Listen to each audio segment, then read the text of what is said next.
Big news. Adampur उपचुनावों को लेकर के घोषणा कर दी गई है और उम्मीदवार जो है सिर्फ अभी तक भारतीय जनता पार्टी ने ही घोषित किया है। लेकिन अगर बात की जाए कांग्रेस की, तो कांग्रेस की तरफ से जेपी का नाम लगातार सामने आ रहा है। लेकिन अब बात आती है कि आम आदमी पार्टी की, तो उन्होंने भी अपना उम्मीदवार घोषित कर दिया है।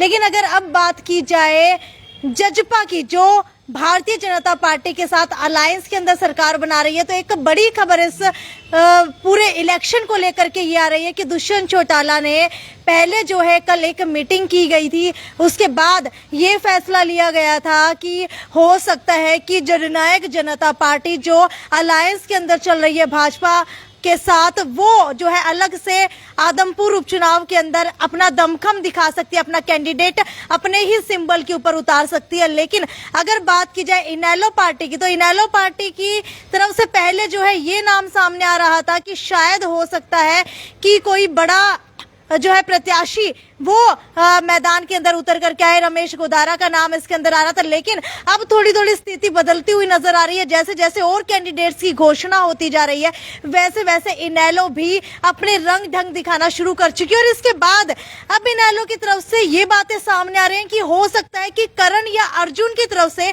किसी को मैदान के अंदर उतारा जाए। जी हाँ, करण और अर्जुन अगर चुनाव लड़ते हैं तो इस बार आदमपुर उपचुनाव के अंदर दो युवा आमने सामने होंगे, यानी कि भव्य बिश्नोई और या फिर करण या अर्जुन के अंदर से जो भी इस बार उपचुनाव जो है लड़ता है। लेकिन अगर बात की जाए जननायक जनता पार्टी की, तो मेरे पीछे आप लोग देख सकते हैं, ये है ताऊ देवीलाल जी की अगर बात की जाए तो दो पार्टी इनके जाने के बाद बन चुकी है, एक अजय चौटाला की और एक अभय चौटाला की। अगर बात की जाए अभय चौटाला की पार्टी इनेलो की, तो इनेलो की तरफ से आप लोग देख सकते हैं कि अभी तक कोई भी मंथन जो है पूरा नहीं हो पा रहा है। तो वहीं अगर बात की जाए अजय चौटाला की, तो अजय चौटाला की तरफ से देखने को मिल रहा है भाई कि जननायक जनता पार्टी भी अभी तक कोई फैसला नहीं ले पा रही है, क्योंकि लगातार जो है भारतीय जनता पार्टी और जननायक जनता पार्टी के अंदर जो है थोड़ी थोड़ी नाराजगी से दिखाई दे रही है।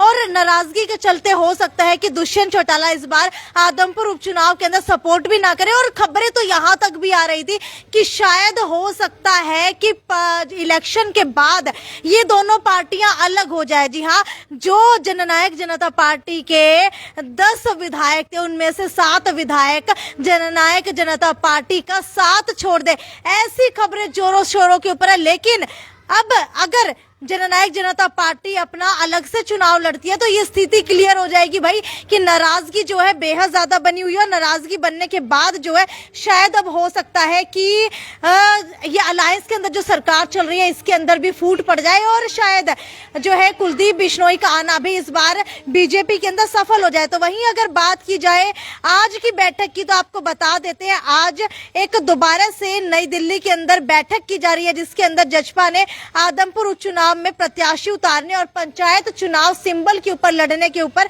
विचार किया जा रहा है। और विचार करने के बाद ही ये स्थिति जो है स्पष्ट होगी। वहीं अगर बात कर ली जाए इनेलो पार्टी की, तो इनेलो पार्टी की तरफ से अभी जो है ओम प्रकाश चौटाला फिलहाल बाहर गए हुए हैं, 12 अक्टूबर को आएंगे। उसके बाद ही कुछ ना कुछ स्थिति क्लियर होगी कि भाई कौन चुनाव लड़ेगा कौन नहीं कर लड़ेगा।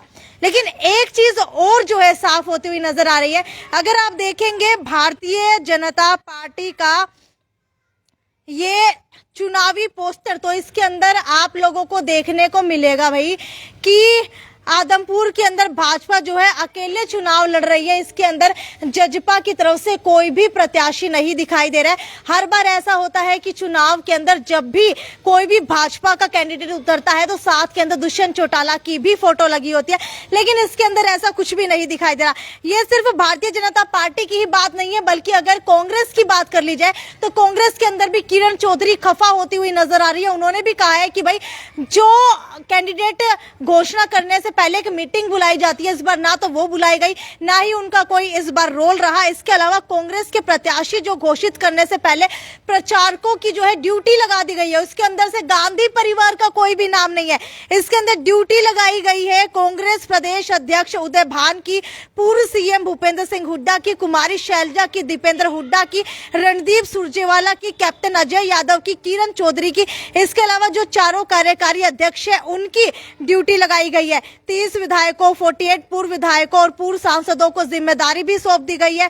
उपचुनाव में प्रत्याशी चयन का जो है निमंत्रण जो है वो भी किरण चौधरी को नहीं मिला था। अगर बात कर ली जाए इस बार उपचुनाव को लेकर के, तो आपको बता देते हैं आदमपुर के अंदर जो है 12 जगह नाकेबंदी की जाएगी, 2 अतिरिक्त कंपनियां भी बुलाई जाएंगी। इसके अलावा राजस्थान की सीमा पर 8 और इंटर डिस्ट्रिक्ट पर 12 जगह नाकाबंदी की जाएगी। लेकिन अब बात आती है कि भाई अगर जननायक जनता पार्टी इस बार आदमपुर के अंदर अपना अलग चुनाव लड़ती है तो इसका खामियाजा किसे भुगतना पड़ेगा? क्या जननायक जनता पार्टी को इसका खामियाजा भुगतना पड़ेगा या फिर आने वाले समय के अंदर आदमपुर उपचुनाव के बाद बीजेपी को इसका खामियाजा भुगतना पड़ेगा?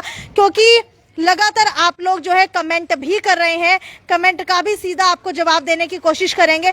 क्योंकि अगर कमेंट्स की बात की जाए तो आप लोग लगातार लिख रहे हैं कि दुष्यंत चौटाला और इस बार कुलदीप बिश्नोई के बीच के अंदर शायद बनती नहीं है, इस वजह से ये जो है चीजें हो रही हैं कि जननायक जनता पार्टी अलग से चुनाव लड़ेगी। हो सकता है कि क्योंकि हमेशा से दुष्यंत चौटाला अलग ही चुनाव लड़ते आए हैं, हमेशा से दुष्यंत चौटाला कुलदीप बिश्नोई के अगेंस्ट चुनाव लड़ते हुए आए हैं, तो बड़ा ही दिलचस्प ये चुनाव होने वाला है। और देखने वाली बात यह है कि जिसके अगेंस्ट आज तक चुनाव लड़ते थे, क्या उसी के बेटे के लिए अब दुष्यंत चौटाला वोट मांगेंगे या फिर अपना अलग उम्मीदवार बनाएंगे? खैर, वीडियो को ज्यादा से ज्यादा शेयर करते रहिए और आपकी क्या राय है वो भी नीचे कमेंट सेक्शन के अंदर लिख करके जरूर बताएं। नमस्कार।